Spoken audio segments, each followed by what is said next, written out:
సమయం చాలా విలువైంది. ఈ సభా సమయాన్ని సుమారుగా ఈ రోజు మొత్తం కూడా వేస్ట్ చేయడం జరిగింది. నిన్న కూడా ప్రజాహితం గురించి మా గవర్నమెంట్ ఎలాంటి చర్చకైనా సిద్ధమని చెప్పి మేము కూడా చెప్పడం జరిగింది. అగైన్ మళ్ళీ ఈ రోజు చెప్తున్నాం, మనకు ప్రజాహితం గురించి, ప్రజా సంక్షేమం గురించి కంపల్సరీగా ఈ ప్రభుత్వం ఎటువంటి చర్చకైనా మేము సిద్ధంగా ఉన్నాము.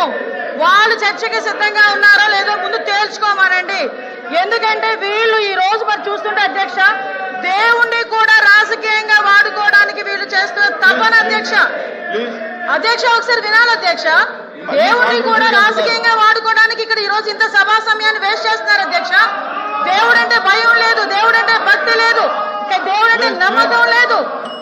ఇటువంటి నమ్మకం లేని వాళ్ళు ఈ రోజు వచ్చి దేవుడు విషయాన్ని తీసుకొచ్చి ప్రజల తాలూకా మనోభావాలు, భక్తుల తాలూకా మనోభావాలు దెబ్బతీసే విధంగా మాట్లాడుతూ ఉంటే మేము ఎలా ఊరుకుంటాం అధ్యక్ష? ఈ రోజు కల్తీ జరిగిందా లేదా సంగతి ఈ రోజు మీరు చెప్పుకోవడం కాదు, ఎవడు అనామకుడు కూర్చొని సాక్షి పేపర్లో రాసిన రాత్రి ఈ రోజు మాట్లాడటం కాదు. సిబిఐ ఛార్జ్ షీట్ చెప్పింది ఇందులో అడల్టరేషన్ జరిగింది అని. 240 కోట్ల రూపాయలు తీసుకొచ్చి మీ జేబుల్లో నింపుకున్నారని సంగతి తెలిసింది. డైవర్ట్ చేయకండి ప్లీజ్. ఎల్ఓపి గారు సార్,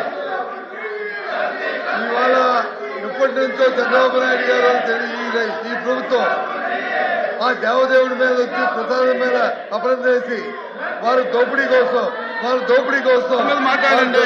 దీనికోసం ఇంత కార్యక్రమాన్ని ఇవాళ వచ్చి మేము తెచ్చి రావాలని కోరితే ప్రభుత్వం వచ్చి పక్కదో పట్టిస్తూ ప్లీజ్ కూర్చోండి. No. The House is adjourned to meet again at 10 a.m. on Thursday, 19th day of February 2026.